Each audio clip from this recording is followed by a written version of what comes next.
No, Mira, ya apareció el gatito. Qué ¿Cómo se llama? chulo gato.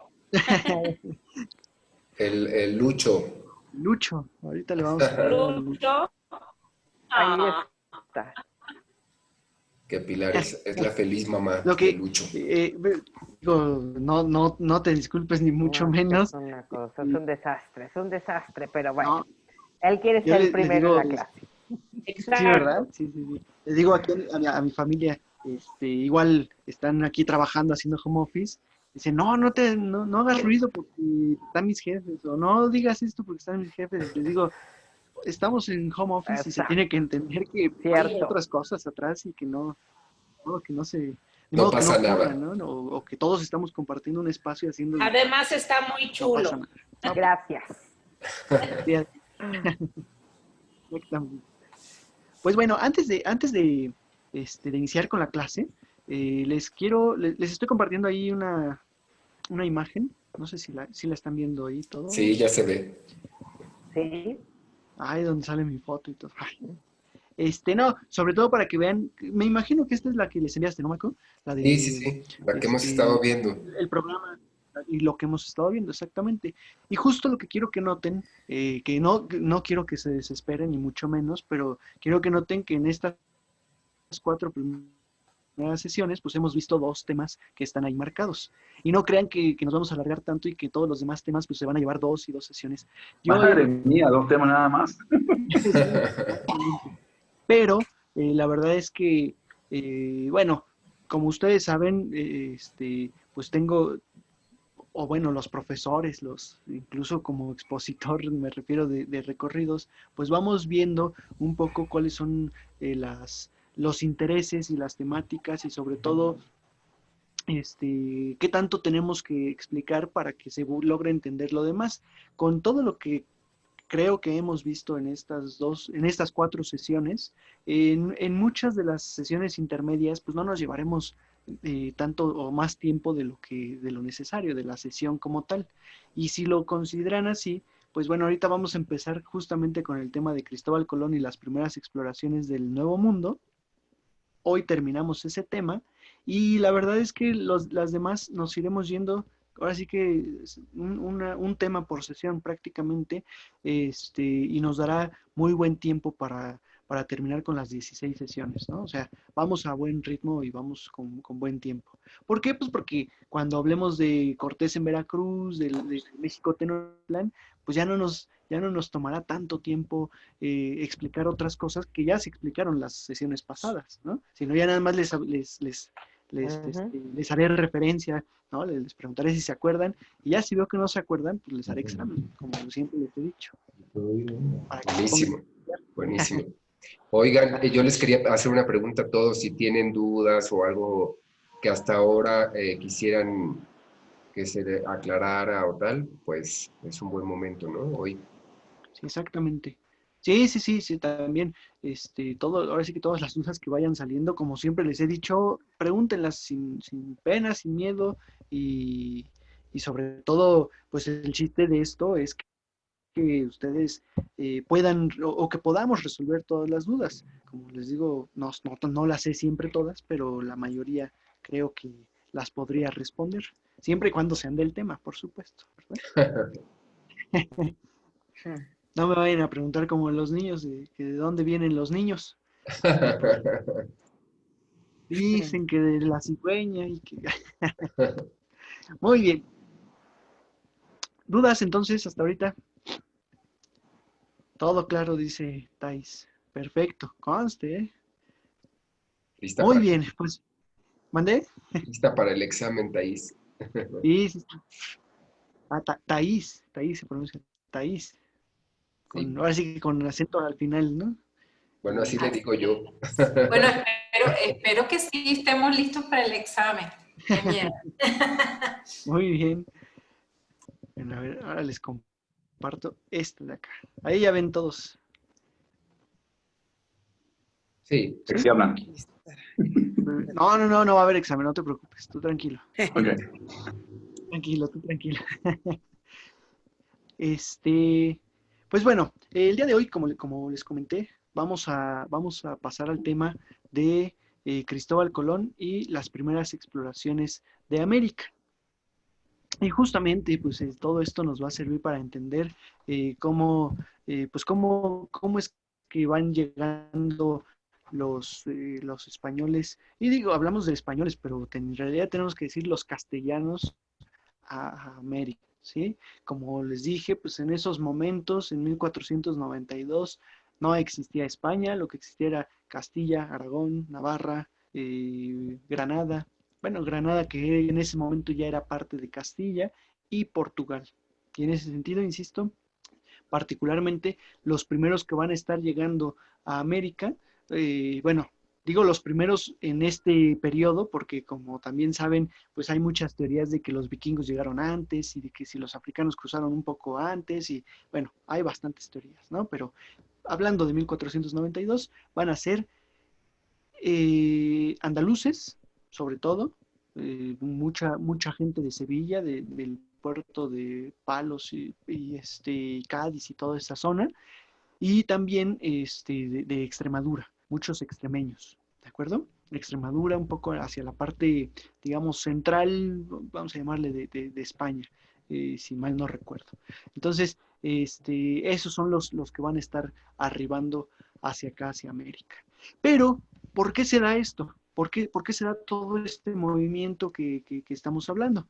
Justamente la mayoría de los historiadores y de los textos, incluso las enciclopedias, le han llamado a este periodo la época de las exploraciones.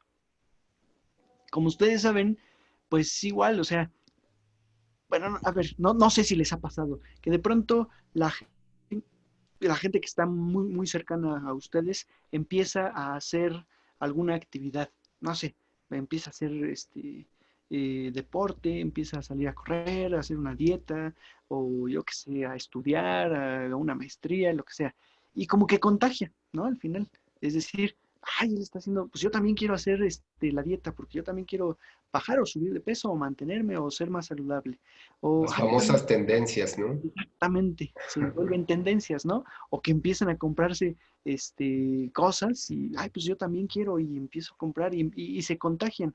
Entonces, la verdad es que eso de las tendencias es algo que se ha dado en todo el periodo de la historia, ¿no? En toda la existencia de la humanidad. De pronto algún pueblo hace algo, empieza a explorar el mar, y pues no falta quien voltee a ver y, pues yo también, porque ya vi que le está yendo bien, o ya vi que está sacando beneficios, y voy para allá, ¿no? Y es el caso, insisto, en este momento, en el cual pues están peleando los territorios de Europa entre católicos, cristianos y musulmanes, y el Mediterráneo pues llevan 500 años de pleito, un poco más incluso, ¿no? Entre que a ver quién controla las rutas comerciales en el Mediterráneo, y surge un pueblo, bueno, surge, ¿no? En realidad, perdón, no es que aparezca, es decir, se pone a la luz, ¿no? Un pueblo, un reino, pues que no tiene salida al Mediterráneo, y no es Inglaterra, ¿no?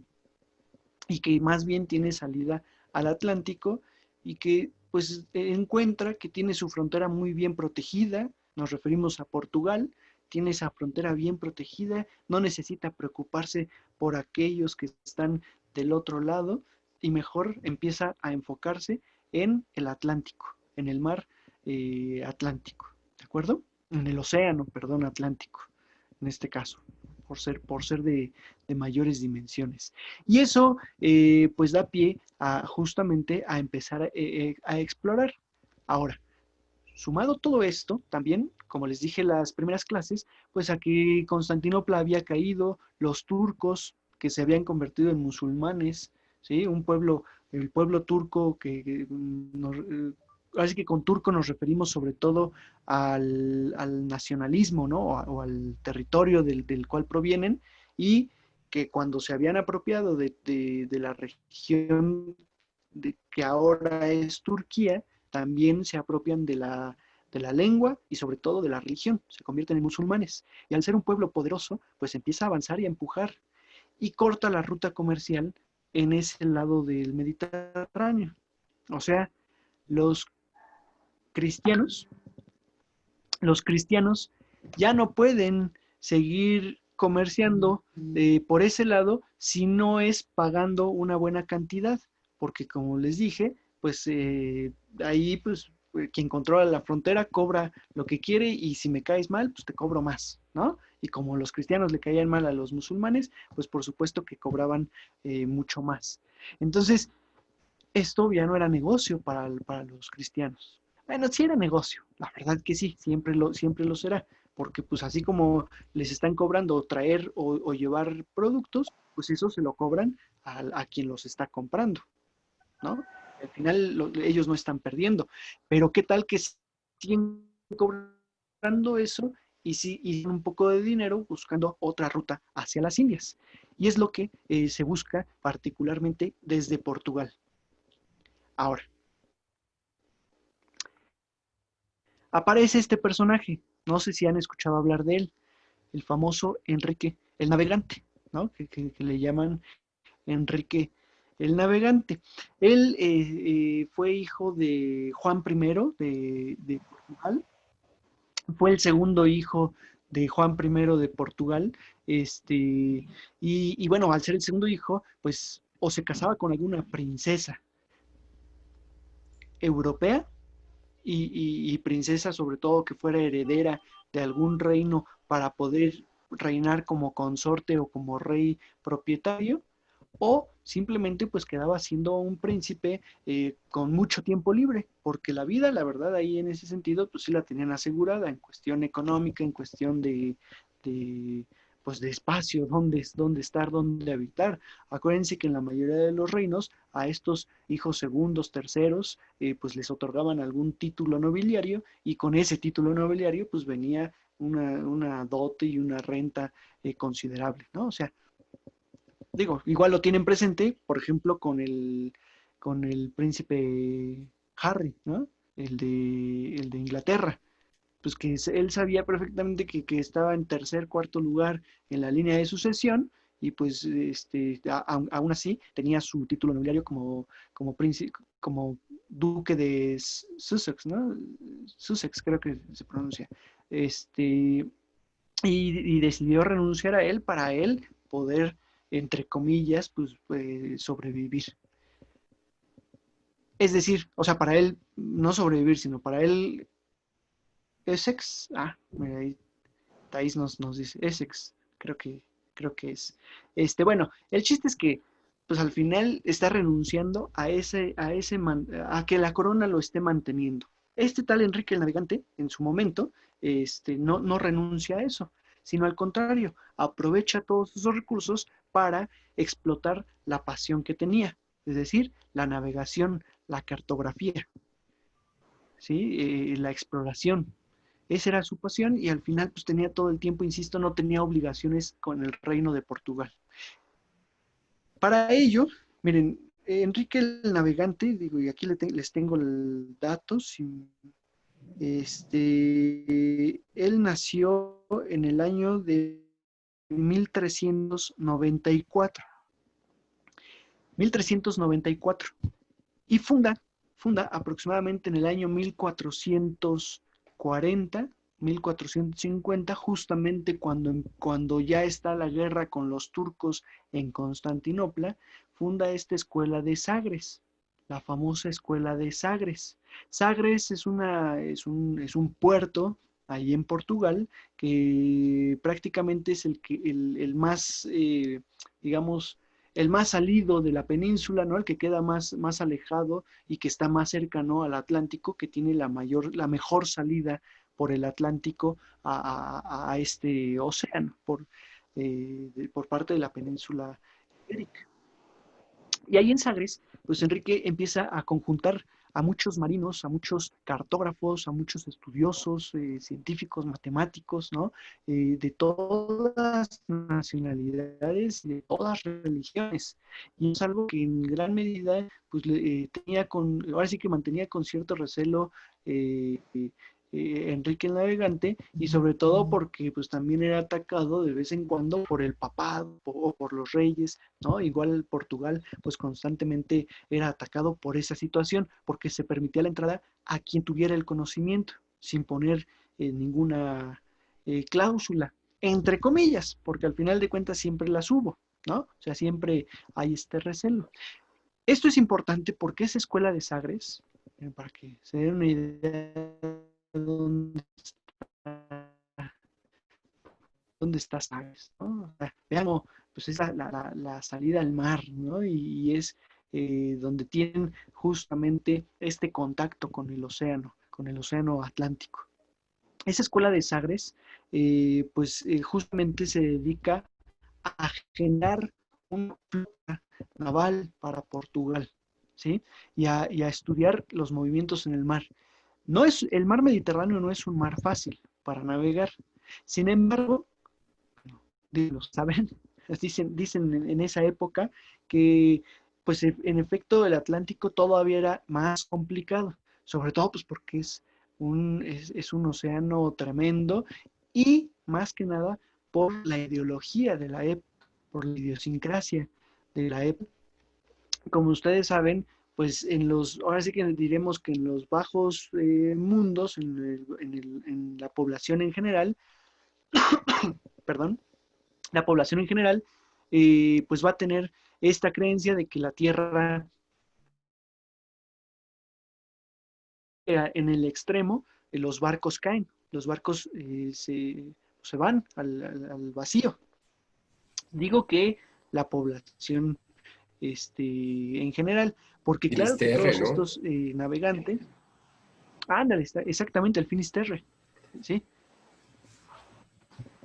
Estos navegantes que tenían mucho conocimiento y que se dedicaban a leer a los griegos, a leer a los romanos, a los filósofos, que entraban a los cabildos catedrales o a los distintos monasterios en donde estaba el conocimiento y que iban aprendiendo, pues entendían perfectamente que la tierra no era plana, ¿sí? Eso lo sabían de antemano, porque aquí sí lo quiero aclarar, desde mucho tiempo atrás se sabe que la Tierra no es plana, que la Tierra es una esfera y que simplemente pues no podían comprobarlo, no sabían cómo comprobarlo. Había ciertos detalles, pero no lo comprobaban del todo, ¿de acuerdo?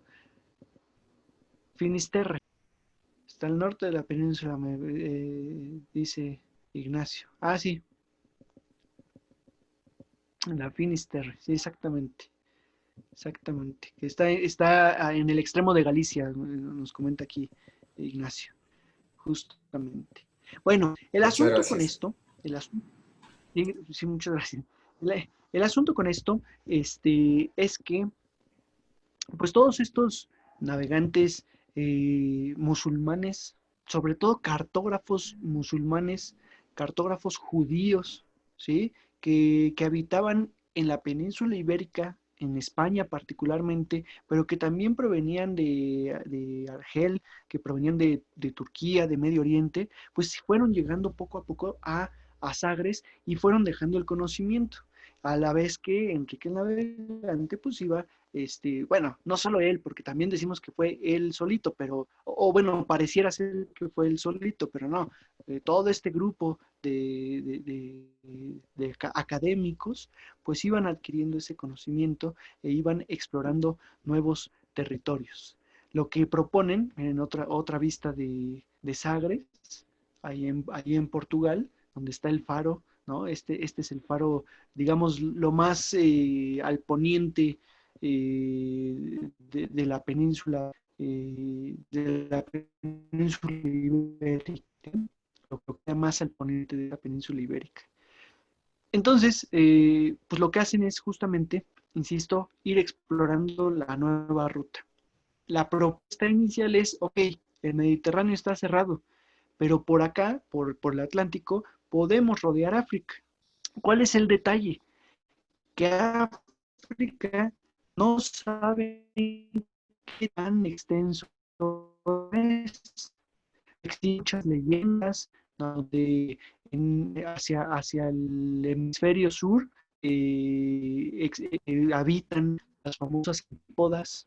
No sé si conocen las antípodas, pero son estos seres, bueno, las antípodas son en teoría pues es una tierra en donde viven ven los antípodes y que son estos seres, pues que son totalmente ser humano. Es decir, son, bueno, totalmente, sí tiene el ojo en la cabeza. O, por ejemplo, aquel que no tiene cabeza y que en realidad sus ojos están en el pecho y la boca en el estómago, ¿no? O sea, la cara particularmente, todo ese cuerpo. Digo, les menciono algunos de de estas antípodas. No sé conseguí, honestamente, no les conseguí imagen. Está explicado verlas y yo conozco algunos libros donde se pueden conseguir, pero pues no hay acá ahorita, ¿no? Esos literal están en la biblioteca y las bibliotecas están cerradas. Pero si le buscan a lo mejor en internet, insisto, yo me costó trabajo encontrar imágenes porque sobre todo hablan de la cosmovisión medieval y es un poco más complejo para aquí, para México, ¿no? Encontrar esas referencias. Pero bueno, esa es la concepción. O sea, lo que quiero que piensen es, o que quiero que se entienda es que esa es la concepción de lo que hay hacia el sur. ¿Qué tan al sur está esto? ¿Qué tan lejos llega la Tierra? No lo saben. Pero dice Enrique el Navegante, bueno, tenemos tiempo, tenemos recursos, ¿sí? Ahora sí que el reino de Portugal no había entrado en guerra durante bastante tiempo, no había participado, o sea, la reconquista ya se había terminado para los portugueses desde 200 años atrás, no habían participado en las famosas cruzadas. Entonces, pues las arcas del reino de Portugal estaban suficientemente llenas, suficientemente rentables para poder hacer todo este tipo de exploraciones. Y luego súmenle, ahorita les voy a decir cómo fueron avanzando, pero súmenle que en sus primeros avances en África encuentran tierras en donde hay mucha extracción de oro.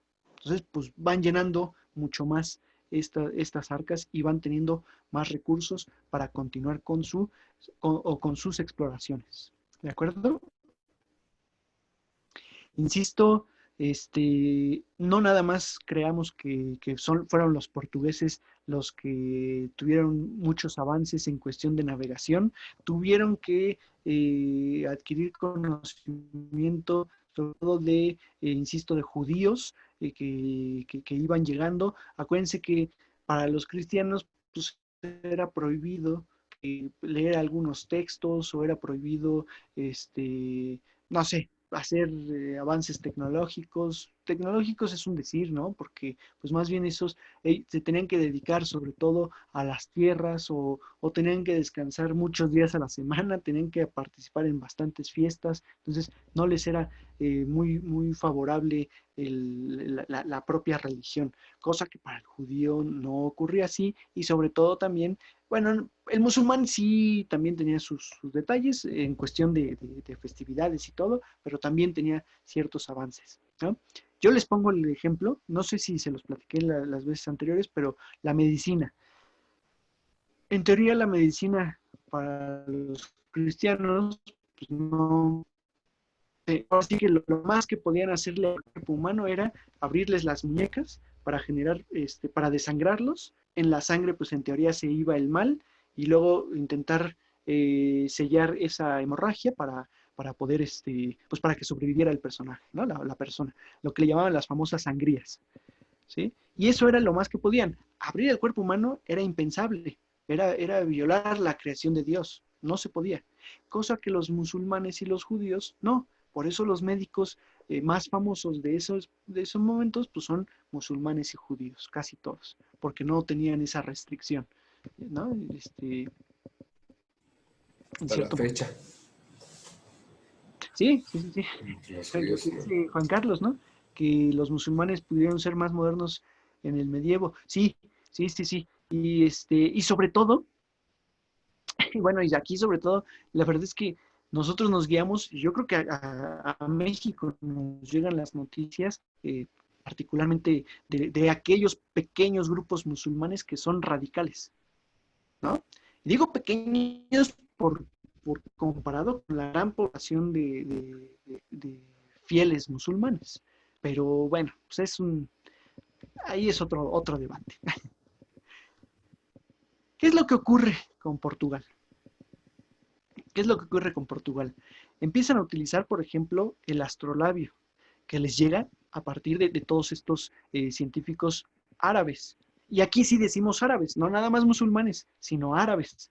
Los árabes, ahí está, ¿no? El famosísimo libro de matemáticas que creo que todos conocen, el Baldor, ¿sí? Que en teoría, pues en teoría es de un musulmán y de un árabe, ¿no?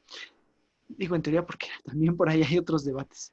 Yo siempre he dicho, se los cuento como broma, a lo mejor ya lo vieron ahí en Facebook, ¿no? Pero dicen, ay, cuando la gente dice que prefiero leer el libro antes que ver la película, pues a ver cuando saquen la película de Baldor, a ver si es cierto que prefieren leer el libro, ¿no? Porque siempre es bastante complicado ese textito. Bueno, se lo adjudicaron, digamos. Se lo adjudicaron, exactamente, si así lo diremos, ¿no? Exactamente. Bueno, el asunto es que ese astrolabio es un aparato, ¿no? Bueno, que los musulmanes lo utilizaban ya completo, un aparato casi redondo. Los cristianos lo utilizaban el medio o la parte media, que les permitía de alguna forma medir la distancia de los astros, ahora sí que el ángulo de los astros, y en ese sentido medir la distancia a la cual podían llegar, ¿no? Entonces, son aparatos, insisto, pues que van modernizando hasta cierto punto las técnicas y que, por supuesto, al haber una escuela, sobre todo la escuela de Sagres, al haber esta escuela o al existir esta escuela, lo que permite también es que el conocimiento no se pierda, que no tenga que ser una persona la que conozca todo, sino que yo ahora sí que literal vamos a decirlo así, voy a la escuela y me enseñan en un año, en 2 años, me enseñan todo lo que ya muchos aprendieron en toda su vida, y entonces yo voy de ahí para adelante, cosa que anteriormente no se daba. Anteriormente todos tenían que arrancar casi de cero, que la escuela era la vida, como se dice. Y en ese sentido, pues arrancaban de cero y no había avance. Moría ese personaje, a lo mejor el hijo continuaba un poco, pero otro personaje no podía adquirir esos conocimientos, no podía tener contacto con esos conocimientos. Esa es la ventaja de tener la famosa escuela de Sagres. ¿De acuerdo? Es importante porque entonces a los portugueses les atribuimos la exploración de África por el océano Atlántico. Por el mar Mediterráneo y por la región, digamos, de tierra, bueno, ahí eso ya estaba más o menos explorado. Y digo más o menos porque acuérdense ustedes que todo el norte de África, pues sí, son costas importantes, hay pueblos importantes, pero que llega un momento en el que se topan con desierto interminable, el gran desierto del Sahara, y entonces de ahí ya no pasaron. No había quien pudiera pasar después de ese desierto. Entonces, por eso era tan complicado llegar al sur de África. Los portugueses poco a poco pues fueron innovando al grado de inventar estas pequeñas embarcaciones. ¿Se acuerdan cómo se llaman estas embarcaciones? ¿Cómo se llaman?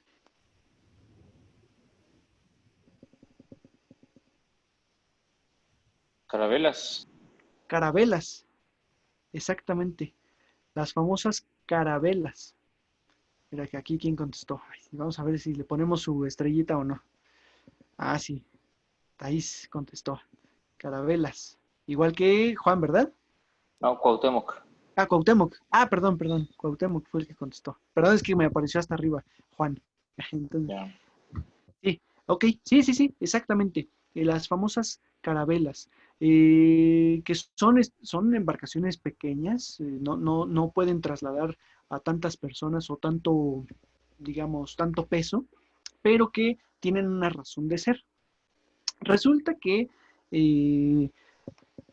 los portugueses pues van detectando distintas islas y distintos puertos ahorita me regreso a esta imagen, nada más les quiero mostrar el mapita, y distintos puertos en toda la costa de Portugal, ¿no? En 1419, aquí dice 18 en el mapa que encontré, pero 19 en realidad, 1419 llegan a las Islas Madeiras, que se encuentran aquí, muy cercano a Portugal. Sí, sí lo están viendo, ¿verdad? Esto ya dentro de la famosa escuela de Sagres están haciendo esta exploración. Fíjense, aquí en esta punta, y no sé si lo ven, aquí en esta punta es donde está Sagres.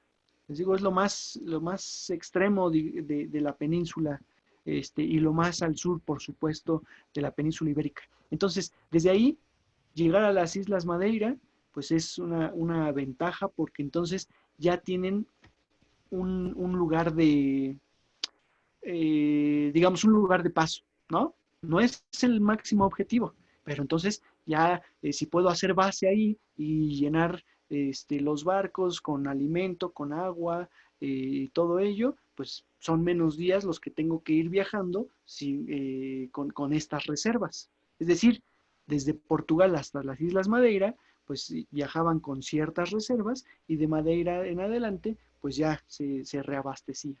¿De acuerdo? Y eso es muy importante. Ay, perdón, ya se adelantó esto, no sé por qué. Ahí está. En 1427 encuentran las Azores, las Islas Azores, que van a ser muy peleadas con Castilla, particularmente. Las famosas Azores, incluso en algún momento fueron castellanas, ¿sí? Porque resulta, pues, insisto, que los barcos castellanos también acudían, o que pilotos castellanos que estudiaban en Sagres acudieron también a esta región, a estas islas, ¿de acuerdo? Entonces, por eso se van a ir peleando, particularmente estas islas que en teoría están enfrente de la península ibérica. Sin embargo, mientras los castellanos siguen peleando ahora sí que mientras la nobleza castellana sigue peleando entre ellos, siguen buscando la reconquista, siguen estando con este pleito, insisto, entre nobles para ver quién llega al trono, pues los portugueses siguen avanzando y siguen aprovechando todo este recurso y toda esta escuela que traen. ¿De acuerdo? Llegan hasta las islas de Cabo Verde. Y eso es lo más al sur que llegaron en 1458. Eso es lo más al sur que llegaron. Pero resulta que ustedes saben que aquí pasa el Ecuador. ¿Sí? Más o menos aproximado, pero casi por aquí. ¿Qué implica eso? Que las embarcaciones en las que van los portugueses, los barcos, los buques, porque pues, prácticamente son buques, ¿no? Son barcos grandes, diferentes a las carabelas, más estables para navegar dentro del Mediterráneo, que sirven para navegar dentro del Mediterráneo, sí pueden bajar porque las aguas frías van, ahora sí que la corriente de agua fría los va empujando al igual que los vientos. Pero al momento de intentar dar la vuelta, sobre todo ya muy cercano al Ecuador, de intentar girar y regresar, normalmente los barcos empujados por la corriente que hace cierto remolino entre aguas calientes y aguas frías, y entonces los barcos no resistían ese movimiento y terminaban hundiéndose. Por eso es que de 1418 son casi 40 años hasta el 58 que tardan en tener este avance. Uno en corto siempre dice, imagínense que esos 40 años tardaran en encontrar la vacuna contra el COVID, ¿no? Sería así como extremo, ¿cómo que estarán 40 años? Bueno, contra No, el SIDA. cállate. No, sí, ¿verdad? Digo, contra el SIDA ya llevan más de 30 años y no se ha encontrado como tal una cura, ¿no? Pero a lo que voy es, para nosotros es muy extremo. El asunto es que ahí tienen que esperar año con año tienen que esperar las temporadas de buen clima para que no les toquen las tormentas de esta región, ¿sí? Para que además, pues, ir innovando, ir pagando, por supuesto, las exploraciones. No todas las pagaba la corona. De hecho, la mayoría de estas exploraciones, pues, eran de particulares, de estos pilotos que ahorraban para hacer una sola exploración, obtener ganancias, porque ya se habían fijado que en esta costa se podían obtener riquezas. Vean o sea, los distintos puertos que van fundando y que de ahí van obteniendo ciertas riquezas, sobre todo metales, en algunos dicen que diamantes, ¿no? Sobre todo, y bueno, al encontrar esa riqueza, pues a veces valoran y dicen, ¿me conviene seguir el camino o ya quedarme con esto que ya, ahora sí que con esto que ya adquirí, ¿no? Y que pues me va a ayudar para sobrevivir. Ah, pues ya, me quedo con esto. O al contrario, pago, obtengo la riqueza, pago más exploración y continúan hacia el sur. Pues eso es lo que poco a poco van haciendo. Entonces, las carabelas son barcos pequeños con con una parte trasera. ¿Cómo se llama la parte trasera de un barco? Alguien recuérdame, porque ahí sí no me acuerdo. La popa, ¿no? La popa, ¿verdad? Popa, La proa es lo de adelante. frente. Entonces, con la popa bastante ancha y la proa delgada, que además en la parte baja tenga sea igual, adelgase bastante en las famosas, ¿cómo se llama? Cuando todo el peso que lleva en la parte de abajo, el lastre, en el lastre, tenga una buena, digamos, una buena superficie para que entonces pueda balancearse sin problema. ¿De acuerdo? En toda esa zona. En la orza aquí nos En la orza. pone Nacho. Ah. Ándale, en la orza, exactamente. ¿Sí? Entonces, justamente esas son las características de la carabela. ¿Sí? Se lo ven aquí. Una popa ancha, la orza, ¿sí? La orza es lo de abajo. ¿Entendí bien, Nacho? Sí, sí, al parecer sí. Sí, que sí. ¿Ok? Sí, sí, sí, sí. En la orza donde va todo el lastre justamente que va generando peso y que ese peso no permite que se vuelque el, la embarcación. Y entonces permite un buen regreso. ¿De acuerdo? Esa es la innovación que van a tener los portugueses, de la cual, por supuesto, Cristóbal Colón más adelante va a echar mano y la mayoría de los navegantes de esos momentos. Pero son barcos de exploración. Son barcos que no pueden llevar un ejército arriba. Es fácil o máximo 60 hombres. No, perdón, más. Hasta 100 hombres podrían llevar, pero nada más, ¿sí? O sea, son barcos ligeros, que tienen que ir ligeros además. Son las famosas carabelas. Además también los mástiles que pueden recoger la vela o dejarla caer, ¿no? Cosa que anteriormente las velas pues eran un poco más fijas. Y luego le añaden, creo que por aquí tengo una imagen. A ver, espérenme. Nada más quiero ver si tengo aquí la imagen. Esta parte. Le añaden aquí este gran mástil que en realidad pues es prácticamente el que va cruzado aquí en la parte de abajo y que entonces pueden dirigir mucho mejor las velas, ¿no? Toda la vela, ¿de acuerdo? Ese implemento les va a dar un buen control, sobre todo hacia la parte del sur. Y los portugueses llevan a cabo todo ello. ¿Sí? Ahora, resulta, pues que como les dije, voy a regresar por acá, como les dije, todos los navegantes, pues su máximo era llegar a Portugal, a la escuela de navegación. Ahí estaba el conocimiento, ahí estaba todo los escritos, ahí estaba el apoyo, incluso económico.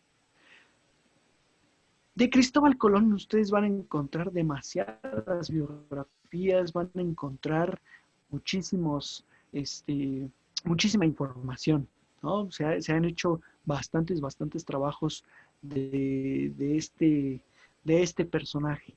Los estudios que se han hecho, sobre todo en la región de Granada, en la Universidad en la Universidad de Granada, perdón, en la Universidad de Granada pues digamos, han, entre comillas, demostrado que Cristóbal Colón probablemente digo, su abuelo particularmente, pues, era judío, y que la familia se había dedicado sobre todo al comercio. Acuérdense que aquí, pues, los comerciantes, o el oficio más bien, se iba heredando. ¿Sí? Si mi padre había sido comerciante, yo también soy comerciante y mis hijos tendrían que ser comerciantes, ¿sí? Y comerciantes de todo tipo. En este caso, en Europa, particularmente aquí en Italia, acuérdense que Cristóbal Colón era genovés, ¿sí? Bueno, Italia actualmente, en esos momentos era Génova, porque era una ciudad-estado prácticamente, un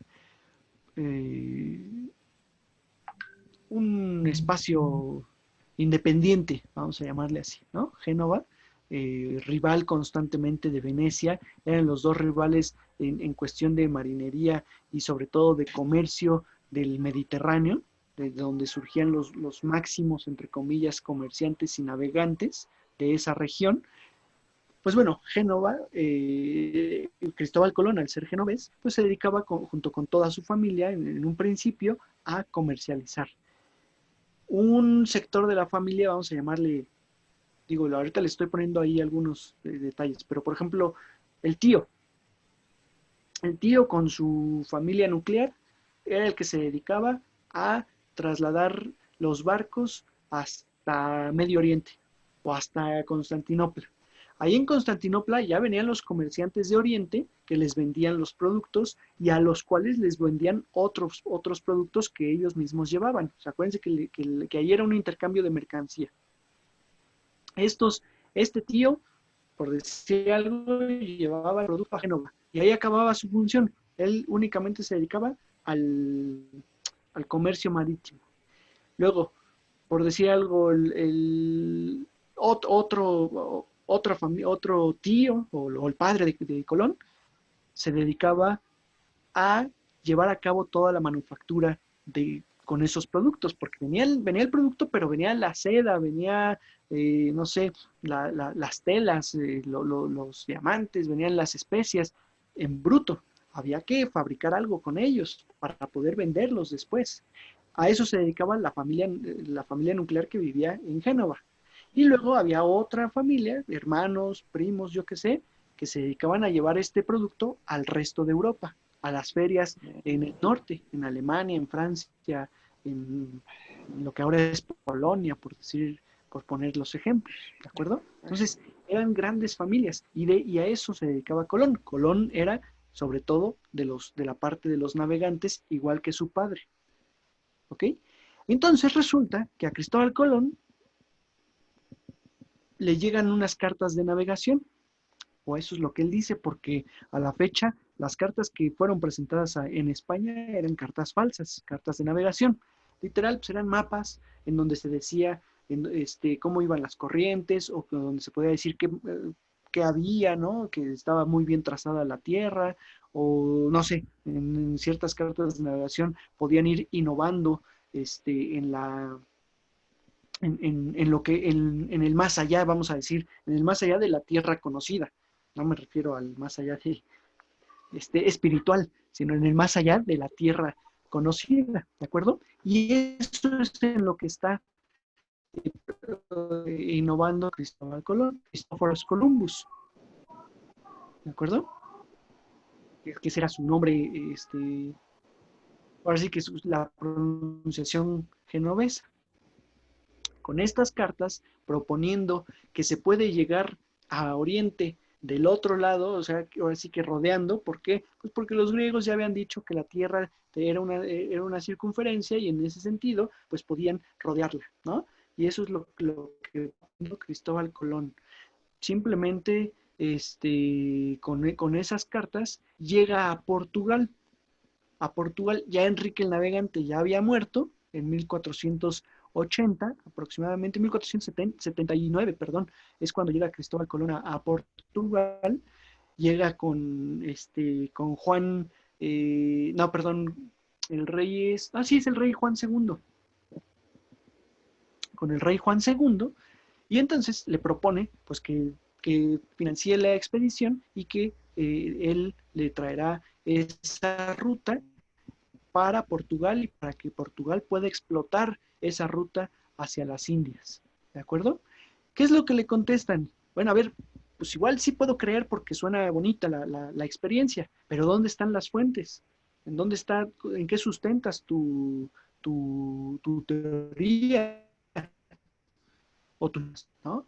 ¿Con qué la estás sustentando? Nada más con unas cartas que yo no sé si son verdaderas o falsas, o sea, yo no sé ni de dónde salieron. Me tienes que traer escritos, me tienes que traer un análisis.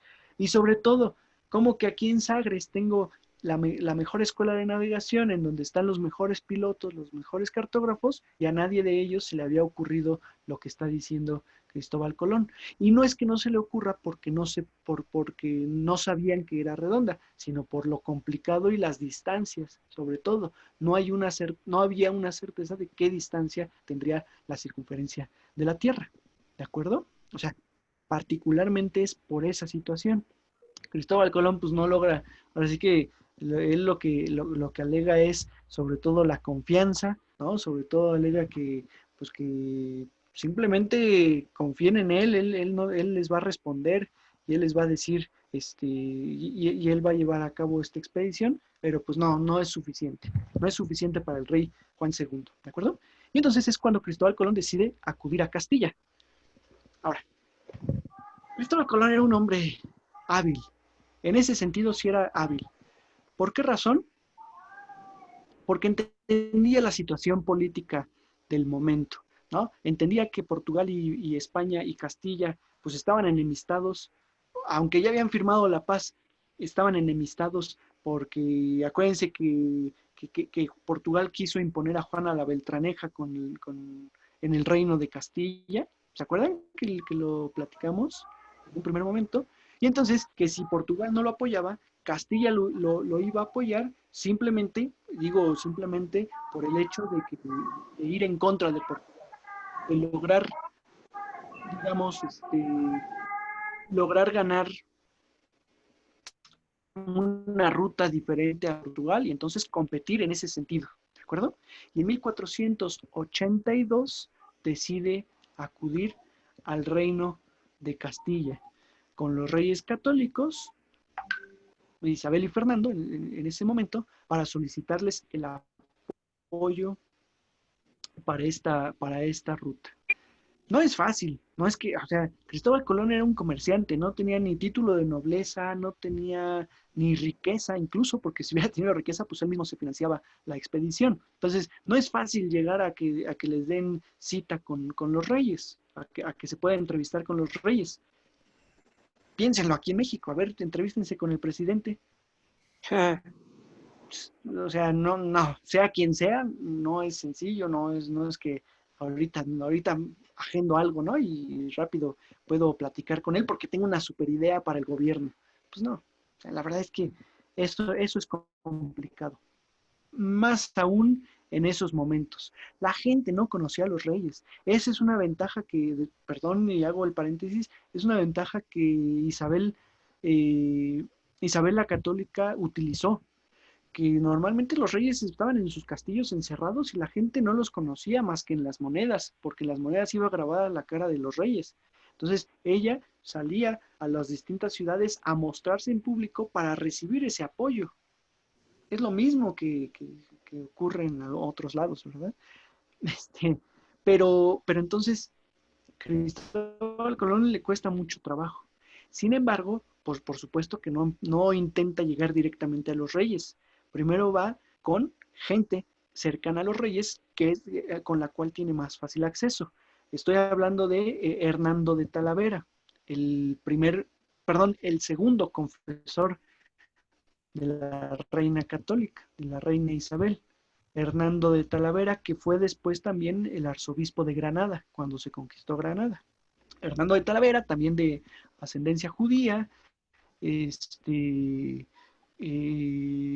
bueno, que tenía mucho interés por la cartografía. De pronto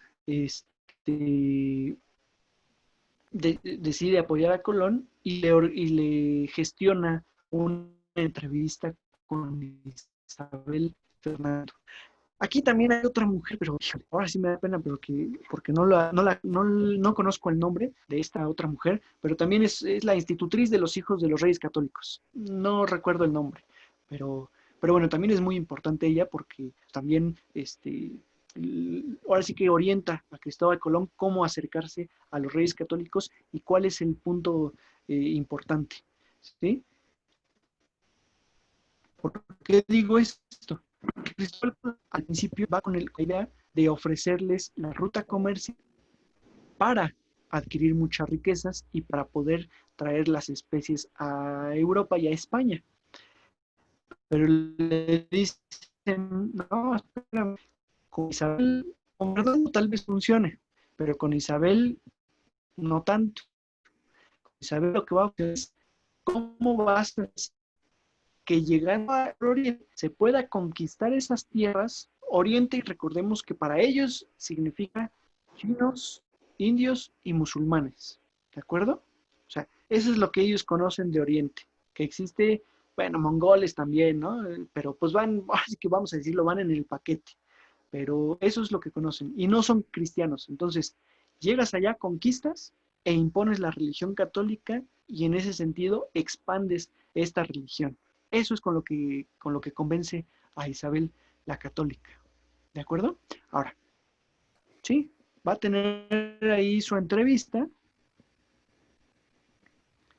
Beatriz Galindo, sí, es Beatriz Galindo. Sí, tienes razón.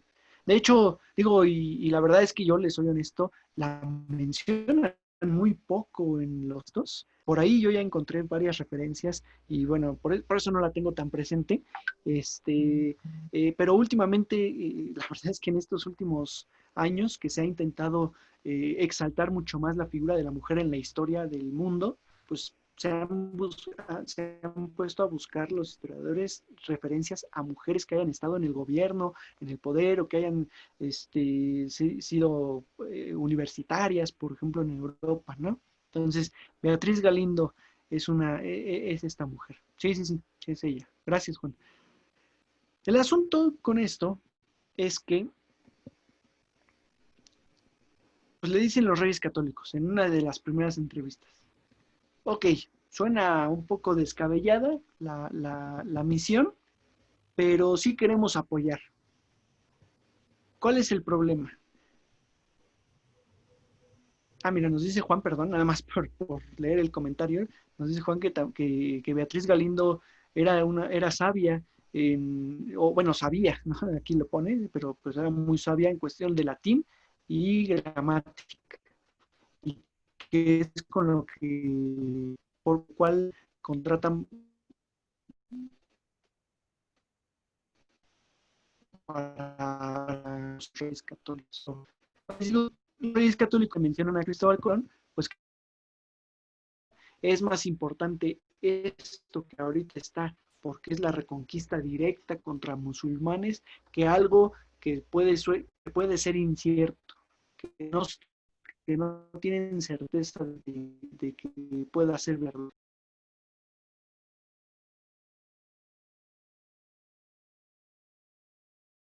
¿No? Que no va a durar más de un año, todo esto, pero pues, estamos hablando con incertidumbre, porque estamos desde acá, ¿no? O sea, ya vamos a decir, así que si pudiéramos hablar con Colón, le diríamos, te vas a tardar 10 años más en que te hagan caso. Pero en ese momento Cristóbal Colón no creía que pudiera durar tanto la guerra. Y decide irse a las biblioteca y puede, digamos, avanzar mientras el análisis y el estudio de las distancias que va a tener que recorrer, y en ese sentido, pues de cuánto recurso va a necesitar. Lo que encuentra ahí en las Rábidas, haciendo muchos estudios y ahora sí que aprovechándose de los frailes que vivían ahí, es que pues la tierra medía cantidad que él creía, sino que era todavía más, ¿no? Y en ese sentido, pues que no iba a llegar los Reyes Católicos les había prometido que en 10 días llegaba a las Indias orientales, y en realidad que puede tardar un poco más, que puede tardar cerca de 15 o 20 días en llegar, siempre y cuando el clima sea correcto. Eso es lo que encuentra. Por supuesto, como bien saben, pues pasan 10 años, digo, ya se los dije, de 1482 hasta 492, que terminó la guerra en Granada. Cristóbal Colón ya tenía bastante experiencia y en Sevilla se había hecho amigo de muchos comerciantes, sobre todo de los hermanos Pinzón, por ejemplo, que vimos en la guerra. ¿Sí?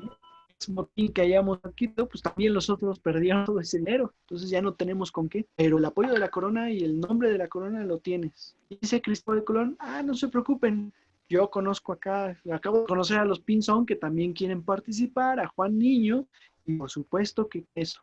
La leyenda oficial, ahora sí que la leyenda, la historia oficial dice que Isabel la Católica vendió todas sus coronas, todas sus joyas, ¿no? Joyas de la corona, como dicen. Y joyas de la corona no me refiero, digo, hice señal, pero no me refiero a esto. Las joyas de la corona literal son pulseras, diamantes, todo ello, para financiar la expedición. Pero tampoco crean que era demasiado lo que pudo aportar Isabel.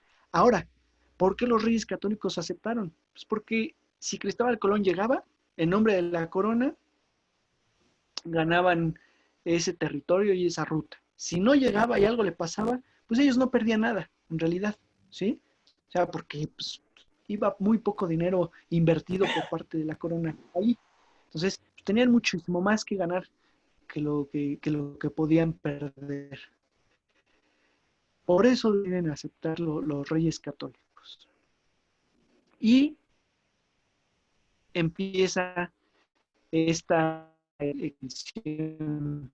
Cristóbal Colón, pues justamente como les digo, se vuelve amigo, así que se vuelve amigo de los hermanos Pinzón, de Juan Niño, pero a ellos los tiene como los inversionistas, ¿sí? ¿No? Ahora sí que no los mete dentro del trato con los reyes católicos. ¿Por qué razón? Porque dice Cristóbal Colón, bueno, ok, ahora sí que así como los reyes no pierden nada, pues yo que gano, porque no soy un noble, no hay no hay ni papelito que diga que me van a respetar, que si llego a las Indias Orientales van a respetar, pues que yo fui el que lo llevé a cabo y que voy a tener cierta ganancia. Entonces, casi obliga a los reyes católicos a firmar las capitulaciones de Santa Fe. Santa Fe es una ciudad, ahora es una ciudad, pero es un pueblo que inventaron o que crearon los reyes católicos enfrente de Granada para establecerse en el combate con los musulmanes. Entonces, ahí en Santa Fe les pide firmar estas capitulaciones, que les voy a leer así a grandes rasgos. Esas las firma el 17 de abril de 1492. Por supuesto, en un ir y venir de negociaciones, porque lo primerito que pide Cristóbal Colón es ser, fíjense, así dice, Cristóbal Colón solicita los títulos de almirante, virrey y gobernador general de todos los territorios que descubriera. ¿Qué es el almirante? El que manda en el... ¿no? Y almirante general, pero yo ya les dije almirante, pero es almirante general, o sea, yo puedo estar explorando, vamos a poner la costa africana, pero si hay otros barcos que estén explorando en América, también están bajo mi cargo. Y si ellos descubren algo, yo voy, ahora sí que mi nombre va primero en el descubrimiento, ¿de acuerdo? Porque es el almirante general, es el capitán general, ¿no? De los ejércitos, pero en el mar. Entonces, es el título más importante o el cargo más importante. El de virrey es todavía superior, es el rey en cualquier lugar, ¿no? Siempre, o sea, el único que está por encima de un virrey, pues es el rey, pero pues ahora sí que en un espacio lejano. El virrey tiene poder para hacer y deshacer.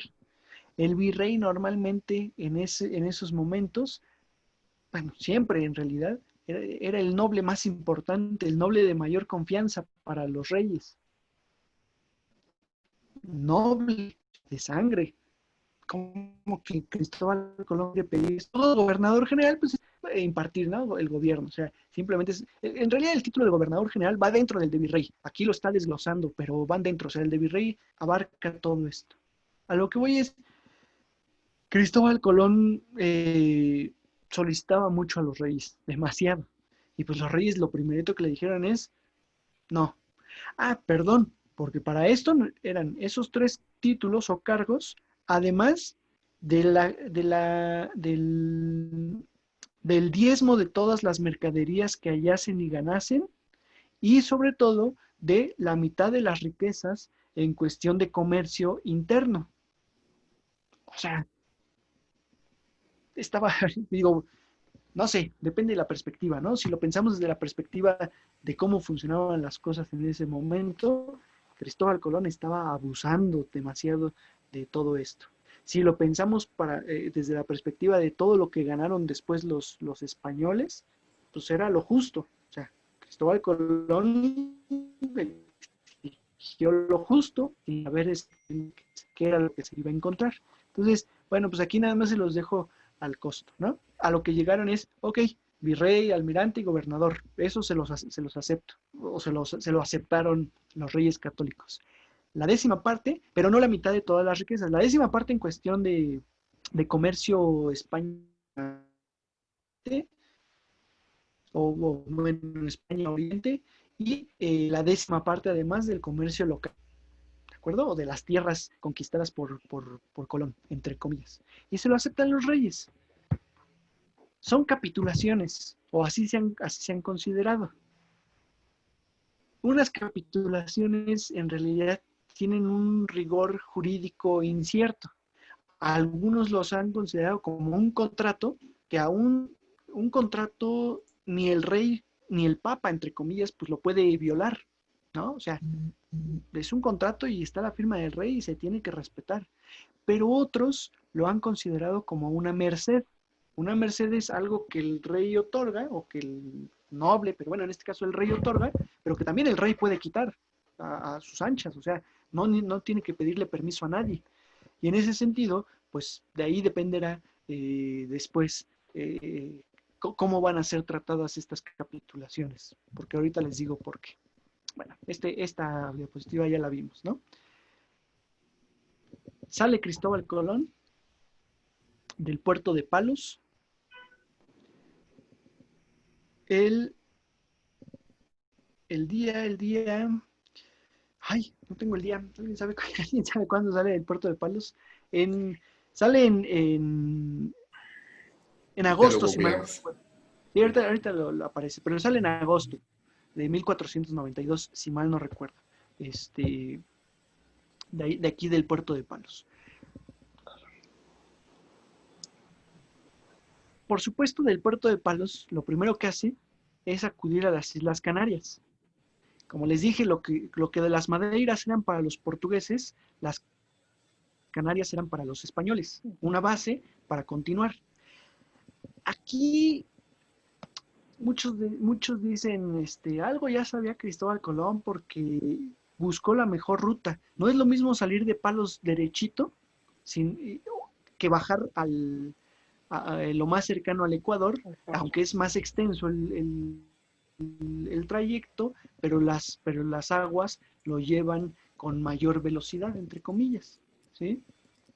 Y en ese sentido, pues bueno, ahí en las Islas Canarias hace base y espera un buen clima para poder partir hacia Oriente. Aquí el 3 de agosto, les digo que en agosto de 1492. No estábamos tan perdidos. 3 de agosto de 1492 es cuando sale del puerto de Palos, ¿de acuerdo? Y resulta, aquí les diré que de Canarias, si mal no recuerdo, sale el 9 de septiembre. el 9 de septiembre de 1492, o sea, de agosto a septiembre tarda este trayecto y prepara la expedición en realidad desde aquí, desde las Islas Canarias. ¿Por qué? Porque tarda 31 días en llegar, entre comillas, 36 días, perdón, 36 días en llegar hasta América, desde Canarias. En los trayectos, acuérdense, siempre se ha dicho, los trayectos anteriormente eran de 3 meses, sí, pero esos 3 meses van repartidos entre llegar a Cuba, salir de Cuba a Canarias y de Canarias después hasta España, pero cruzar el Atlántico como tal, mes y medio aproximadamente. Cristóbal Colón hasta ahorita es el viaje más rápido en la historia, este primer viaje de Cristóbal Colón. Es el viaje de mayor velocidad, de Canarias hasta las islas del Caribe. ¿De acuerdo? Y eso es muy relevante, porque él no lo sabía. A los 20 días de trayecto, a los 30 días, perdón, de trayecto, ya se le habían amotinado la mayoría de las embarcaciones, de los marinos. ¿Cuántas carabelas llevaba? 3 carabelas. 3 carabelas. Sí. La Niña, La Pinta, la Pinta, Santa María. la Santa María. Todos lo sabemos. La Santa María iba capitaneada por Cristóbal Colón y el maestre era Juan de la Cosa. Juan de la Cosa fue otro de los que puso el dinero para pagar la embarcación, para pagar la carabela. Acuérdense aquí que las 3 carabelas no pertenecían a la corona, pertenecían a particulares, ¿verdad? Aunque, pues ahora sí con el cometido de que Cristóbal Colón fuera el capitán justamente. En la Pinta iba Martín Alonso Pinzón, el más famoso de los hermanos Pinzón, y Francisco Pinzón como maestre. Francisco Martín Pinzón es el hermano, el segundo, ahora sí que el segundón, ¿sí? Y en la Niña iba Vicente Yáñez, que tenía mucho conocimiento, era el otro de los hermanos Pinzón, que honestamente no he investigado por qué no lleva el apellido Pinzón como tal, pero es hermano, o sea, es hermano directo de padre y madre, Vicente Yáñez, y el maestre era Juan Niño, el otro que había puesto dinero, pero que no sabía mucho de navegación, entonces por eso era el maestre, ¿de acuerdo? Bueno, no, sí sabía bastante de navegación, simplemente que pues era más importante, o fueron más importantes, pusieron más recurso los hermanos Pinzón. Ya se habían amotinado para el día 30, no sabemos exactamente en dónde iban, los diarios de a bordo que dejó Cristóbal Colón, que después fueron, digamos, publicados por su hijo,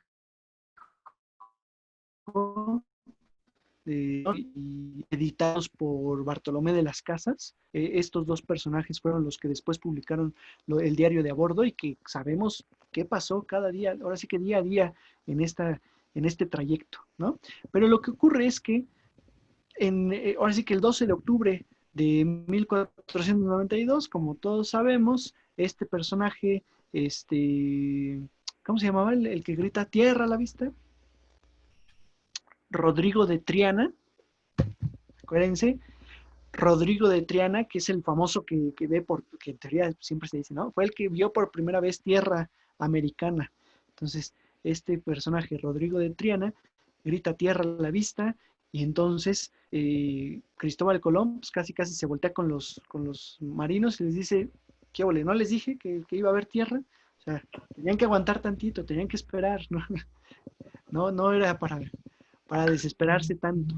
Y llegan a las Bahamas, a las Islas Bahamas. Que bueno, en ese momento no se llamaban Bahamas, por supuesto. ¿De acuerdo? San Salvador, en realidad, hacia esa región. Allí no desembarcan. Lo primero que hacen, eso sí, es hacer aguada. ¿Sí saben qué es hacer aguada? Acercan lo más que se pueda el barco, bajan con la carabela, bajan con las canoas o con las lanchas, van a la playa y empiezan a escarbar. escarban lo más que se pueda para extraer agua potable, agua dulce, y entonces reabastecerse, ¿de acuerdo? Acuérdense que pues sí llevaban cierta cantidad, pero también por eso viene el motín. El motín no nada más es porque ya nos tardamos mucho, porque ya nos tardamos mucho y se está acabando la comida y nos empiezan a racionar mucho más. ¿Y qué va a pasar cuando se acabe la comida? Y, o sea, eso es lo peligroso en el mar. Y luego más aún, si les llega a tocar, que ya lo conocían, por supuesto, la famosa calma chicha, ¿no? Que es, no hay viento, no hay marea, ni para atrás ni para adelante, porque acuérdense que eso se mueve con viento y con las corrientes. En este caso no les tocó Cristóbal Colón, en este viaje. ¿Okay? De las Bahamas pasan a Cuba, encuentran, ahora sí que transitan toda esta isla. Ellos están buscando, por supuesto, algunas, acuérdense que Cristóbal Colón había leído a Marco Polo, había leído a otros viajeros, ¿no? Sobre todo el libro de las maravillas de Marco Polo, que pues de alguna forma narraba cómo eran estos lugares.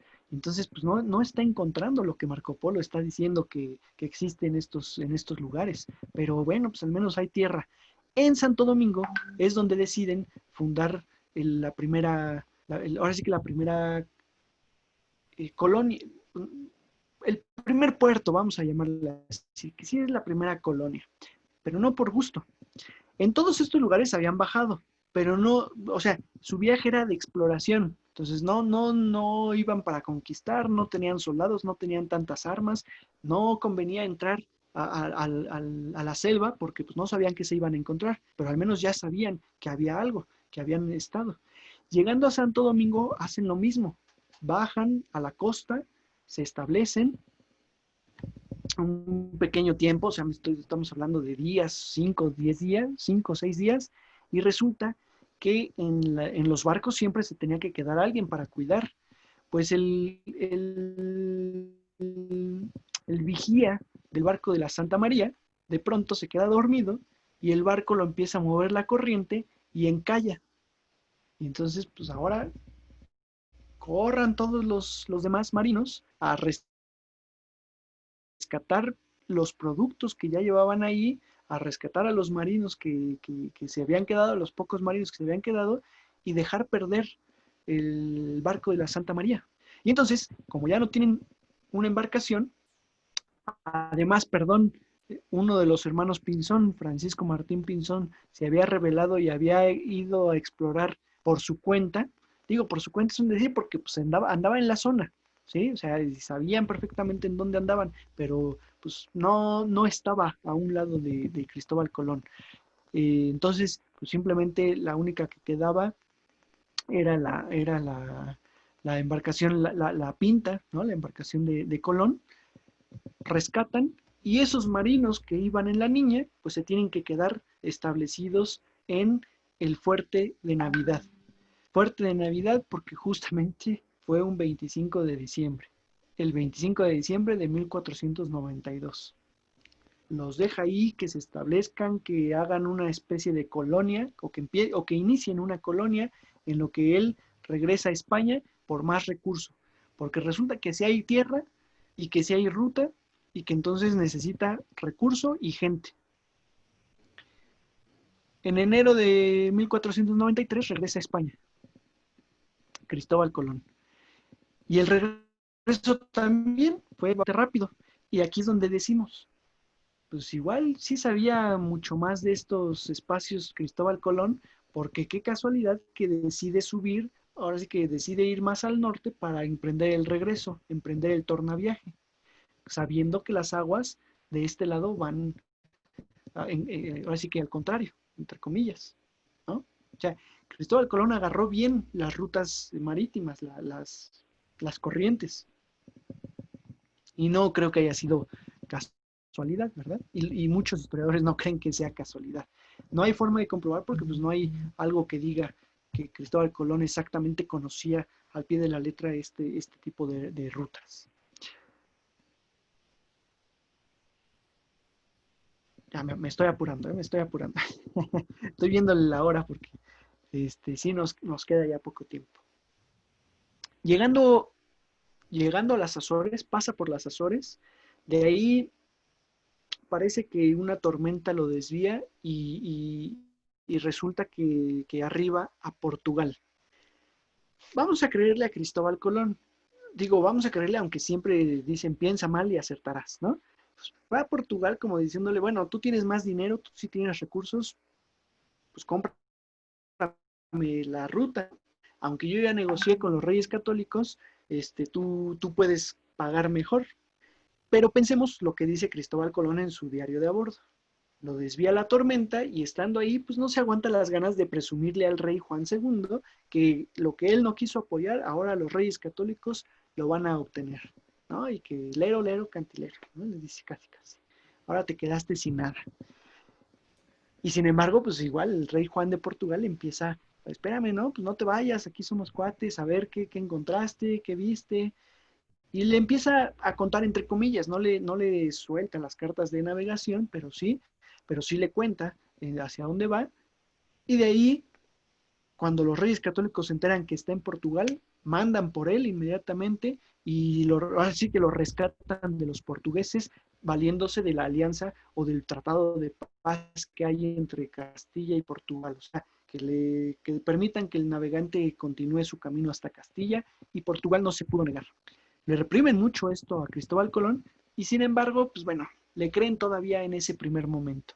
Y le creen sobre todo porque les muestra todas estas riquezas, bueno, les muestra en realidad a los hombres que habían llevado desde América, animales exóticos, o sea, les muestra bastantes productos, ¿no?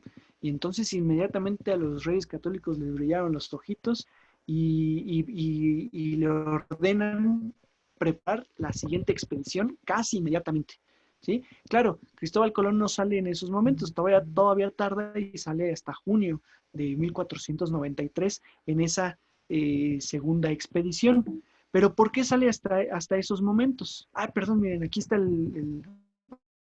así que una imagen de un grabado de la época del fuerte de Navidad, de cómo están construyendo el fuerte de Navidad, porque pues detrás hay nativos, ¿no? Que pueden atacar a estos grupos. ¿Por qué se tarda un poquito en ese segundo viaje? Porque resulta que llegan cartas de Portugal exigiendo una negociación con Castilla. Bueno, ¿y qué piden estos portugueses? O sea, ¿qué quieren negociar?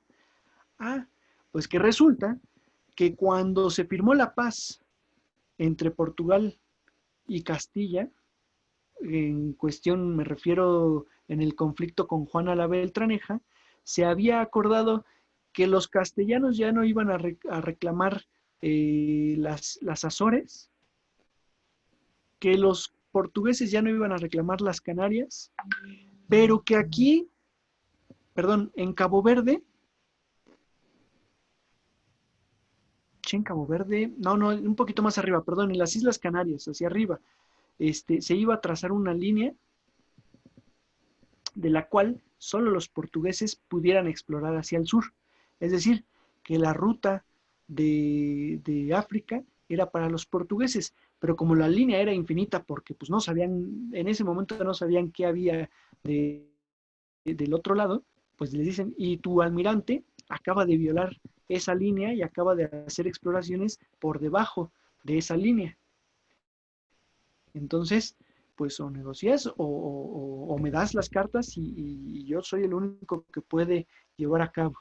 Y sin embargo, Cristóbal Colón les dice, bueno, pues sí, pero pues es que yo no sabía, ¿verdad? Yo no sabía que iba a estar al sur. Entonces sí es importante y que se arregle ese asunto. Sin embargo, le dicen los reyes católicos, tú continúa con tu exploración, nosotros nos entendemos con los portugueses, ¿sale? Para este segundo viaje de exploración, fíjense, ya no llevaban solamente 3 carabelas. En ese segundo viaje de exploración llevaban 17 barcos. 17 barcos. 5 naves y 12 carabelas. O sea, ya no es nada más explorar, ya es un viaje para poblar, al menos dejar base ahí en las islas del Caribe, bueno, que no sabían todavía que eran islas del Caribe. Entonces, son bastante, 1,500 hombres aproximadamente los que lleva. Ya, insisto, ahora sí los reyes católicos dicen, bueno, sí tenemos ya algo que ganar y toda la carne al asador, ¿de acuerdo? Ahora sí que echan toda la carne al asador como tal. Mientras tanto, pues con Portugal tienen que negociar en Tordesillas. Digo mientras tanto, aunque en realidad pues esa negociación se da hasta 1494, casi un año después, ¿no? Mientras Cristóbal Colón ya estaba acá en América, llevando a cabo su segunda. También aquí les quiero contar de manera rápida. En ese segundo viaje, Cristóbal Colón dice, bueno, llevo 1,500 hombres, necesito llevar prostitutas, porque estos hombres, pues es un viaje larguísimo y ahora sí que cometen los peores delitos y cometen lo peor, ¿no? Dice Colón. La reina Isabel, por supuesto, católica, a más no poder, se lo prohíbe, y sin embargo, bueno, Cristóbal Colón sobre todo voltea a ver a Fernando y voltea a ver a Hernando de Talavera, ¿no? Como diciendo, pues ustedes saben de lo que hablo, ¿no? Estos cuates no se controlan. Y resulta que en lugar de permitirle que lleve mancebas, porque bueno, en ese momento pues, se les llamaba mancebas, les manda un fraile, Bernardo de Boil, para que atienda un poco sus necesidades espirituales. Y entonces, evidentemente, Cristóbal Colón no lo acepta del todo, y a Bernardo de Boil de Canarias lo regresan, y en Canarias es donde suben mujeres a las embarcaciones, y con eso es con lo que viajan. Digo, son temas curiosos, yo pienso, sobre todo porque pues, normalmente no nos ponemos a pensar en todo ello, pero son cuestiones que Colón, claro, que prevé, ¿no? Porque ya las vivió.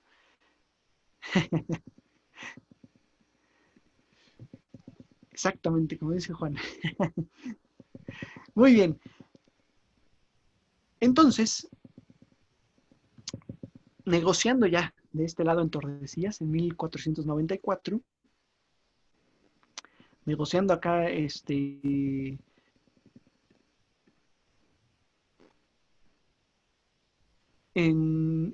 Tordesillas, pues lo primero que hacen es, ¿sabes qué? A ver, pues sí, había una línea, había un acuerdo, pero nadie sabía que había tierras en Oriente, o que por ahí que existía esa ruta, ¿no? Porque están hablando de tierras nuevas, de islas nuevas, pero entre comillas, islas todavía, ¿sí? Cristóbal Colón desde el primer momento, y eso lo dice en su diario de a bordo, él sabe que no llegó a Oriente. Quiere creer que son islas intermedias. También es cierto que sabe o que no sabe que llegó a un nuevo continente o que llegó a tierras más grandes. Pero sí sabía perfectamente que no era Oriente, que esto era algo nuevo, que estas islas eran algo nuevo, pero que seguramente eran unas pequeñas islas que estaban intermedias en su paso, ¿de acuerdo? O sea, y eso les dice a los reyes católicos, y eso es lo que van a negociar. Estas nuevas tierras encontradas, pues salen fuera del primer acuerdo que teníamos. Por supuesto, los portugueses dicen, pues no, o sea, aquí no nos dejamos y ahora sí que un acuerdo es un acuerdo. Miren, aquí está la línea trazada por los portugueses en un primer momento, ¿no? Según el mapa. Y lo que piden los reyes católicos es, ok, está bien esa línea, pero entonces ahora hay que trazar un paralelo, ¿de acuerdo?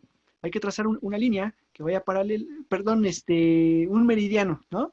Que vaya, ahora sí que en paralelo al meridiano de Greenwich, que en ese momento no conocían el meridiano de Greenwich, todavía no era trazado como tal, pero me refiero a que vaya en vertical para marcar un límite, que los portugueses tengan todo esto de abajo, pero que también los castellanos tengan de ahí para adelante, ¿sí? De la línea del tratado hacia adelante.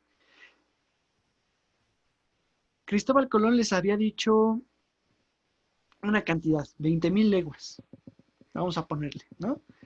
Digo, estoy poniendo ejemplos pues un poco ahí burdos, pero les había dicho 20,000 leguas, que con eso era suficiente. Cuando están negociando, los portugueses y los españoles igual en un ir y venir, ¿no? O sea, ya casi están a punto de firmar y, no, espérame, ¿sabes qué? Que sean 30, dicen los portugueses. Y los castellanos, a ver, no, si ya habíamos quedado en un trato, ¿por qué le subes? Van con sus, sus pilotos, con sus cartógrafos. No, pues sí, 30, según lo que Cristóbal Colón dijo, pues no hay nada allí. Ok, ya que están firmando, los portugueses dicen, bueno, que sean 45, pero si firman en 45, renuncio a cualquier, a cualquier interés por una de las Islas Madeira, por ejemplo, ¿no? Y entonces se les hace muy raro a los españoles, a Fernando el Católico sobre todo, ¿no? Pues qué saben ellos o por qué a fuerzas quieren aventar la línea más para allá. Los portugueses simplemente, Juan II sobre todo, alega pues que bueno, que le den más poder de explorar, a lo mejor hay otras islitas por ahí, ¿no? Y que también le permitan a ellos, al fin que, pues ahora sí que lo que ya encontró Cristóbal Colón ya no va a quedar fuera de esta línea. Y deciden firmar. Esos movimientos de 20 a 35 a 45, de 20 a 30 a 45, en lo que va a derivar es que después Brasil quede, ahora sí que del lado derecho de esa línea y que los portugueses tengan el poder de colonizar Brasil. Si no se hubiese movido y se hubieran puesto más rudos, por decirlo así, todo América hubiera sido para España en ese primer momento.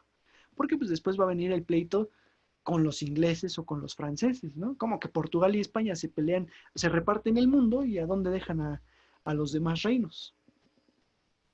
Pero justamente, pues por el Tratado de Tordesillas es que Brasil, sobre todo esta punta de Brasil, es de Portugal y por eso la colonizaron los portugueses. ¿Sale? Esa segunda exploración de Cristóbal Colón, y ya para ir concluyendo, digo, ahorita les hablo de la tercera y la cuarta rápido, pero en realidad lo que nos importa es que esa segunda exploración lo que le permite es justamente establecer ciertas colonias y entonces ahora sí ir gobernando a esos colonos, irles otorgando tierras, de manera, bueno, tierras y encomiendas. Encomiendas se refiere sobre todo a los nativos que van a trabajar esas tierras. Pero el gobierno lo deja con sus cuates, con sus amigos, con su hermano, en realidad, Bartolomé Colón. Y entonces hay muchas quejas por parte de los demás marinos hacia la corona. Cuando regresan en 1496, o sea, casi estuvieron 3 años acá en América, cuando regresan en 1496, regresan, insisto, con esta queja de la corona, hacia la corona. Lo que provocan, o lo que provoca es que sí se haga un tercer viaje de exploración, que Cristóbal Colón vaya al mando. Ay, perdón, aquí ya me adelanté con la diapositiva. Luego les hablaré de este personaje. De hecho, con este personaje, no sé por qué está la diapositiva aquí, porque entra en otro tema. Es Américo Vespucci. ¿De acuerdo? Pero bueno, luego les hablo de él. De hecho, es en las siguientes exploraciones del Caribe, sobre todo. Hacen un tercer viaje. Cristóbal Colón se anecia a que tiene que encontrar tierra firme, sobre todo, en que tiene que encontrar... Ok, Lilian, ya acabamos, ¿eh? En realidad, Lilian me dice que ya se tiene que ir, ya acabamos, o sea, es el tercer y el cuarto viaje, que nada más así para que lo escuches, no sé si ya salió, pero para que lo escuches, Lilian, el cuarto viaje ya lo hace por su cuenta Cristóbal Colón, ¿de acuerdo?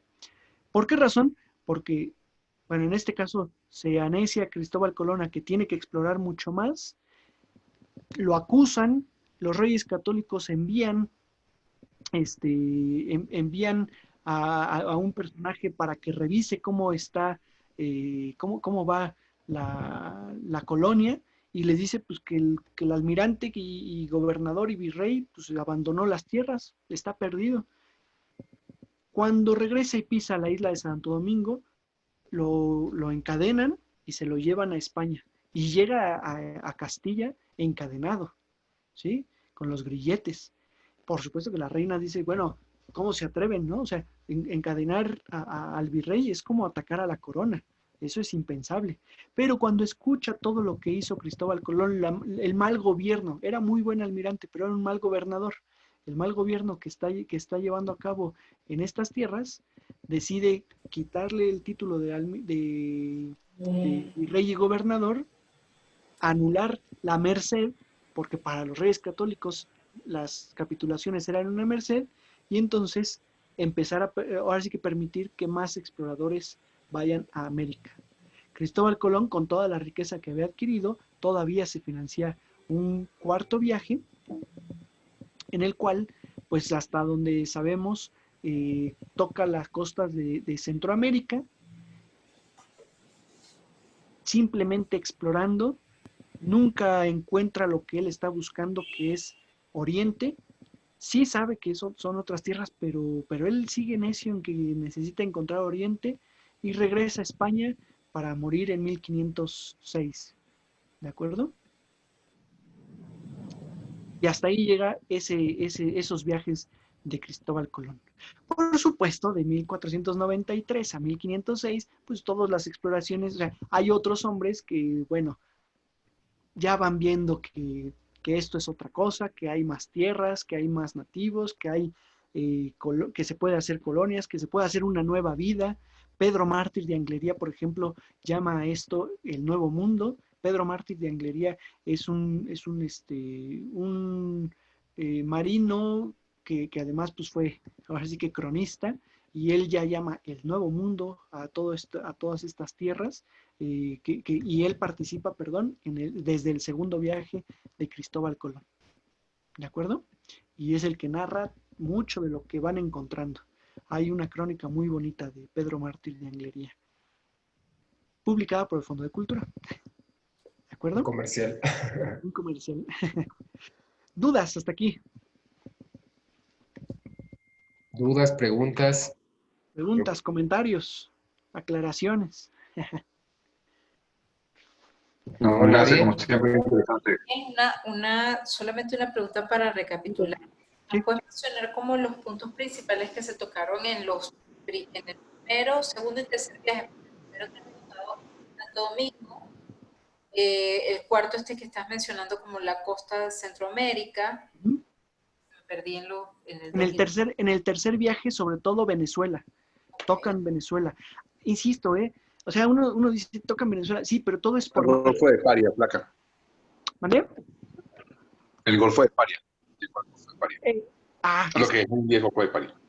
Sí. En Sucre. Okay. El estado de Sucre de Texas. Claro, pero es como la costa solamente, o sea, no hubo una exploración a tierra no. Exactamente. dentro del continente, digamos.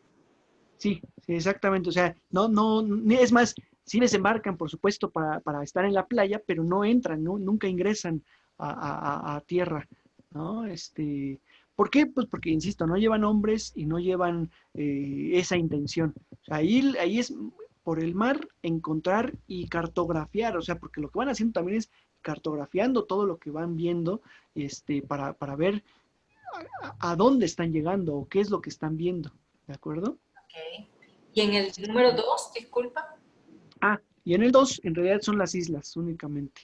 Igual, islas del Caribe, la Fernandina y la Isabel. ¿Dónde está el 2? Espérame. Aquí está. La Fernandina, que es Cuba, y que después se llama la Española, en realidad, y Santo Domingo, ¿de acuerdo? Es Dominicana, ¿no? Sí. Es Santo... Ajá, exactamente. República Dominicana, sí. Ajá, es donde está República Dominicana y Haití. Okay. Sí, todo eso. Gracias. También, aquí entendamos que son demasiadas islas. Aquí en el mapa se ven poquitas, pero son muchísimas, ¿no? Y pues hay que ir viendo qué más, y rodeándolas, y se encuentran con nativos. Cuando, perdón, ahí no se los dije, pero de rápido, en el segundo viaje, cuando regresan aquí a Santo Domingo, que es donde había quedado el fuerte de Navidad, ya todos los marinos están muertos. A todos los nativos se los habían Se los cenaron. ajusticiado. Exactamente. Así es. ¿Sale? Bueno, pues si no hay más preguntas o comentarios, pues muchas gracias. Gracias, Daniel. Gracias a todos. Al contrario, que estén muy bien. Buenas Sí, noches. muchísimas gracias. Gracias. Gracias. Bonita semana. Igualmente. Abrazos. Hasta luego. Que estén bien. Igual, Gracias, abrazos. bye. Bye. Lunes. Nos vemos el lunes, Igualmente. que estés muy bien. Gracias. Chao, gracias.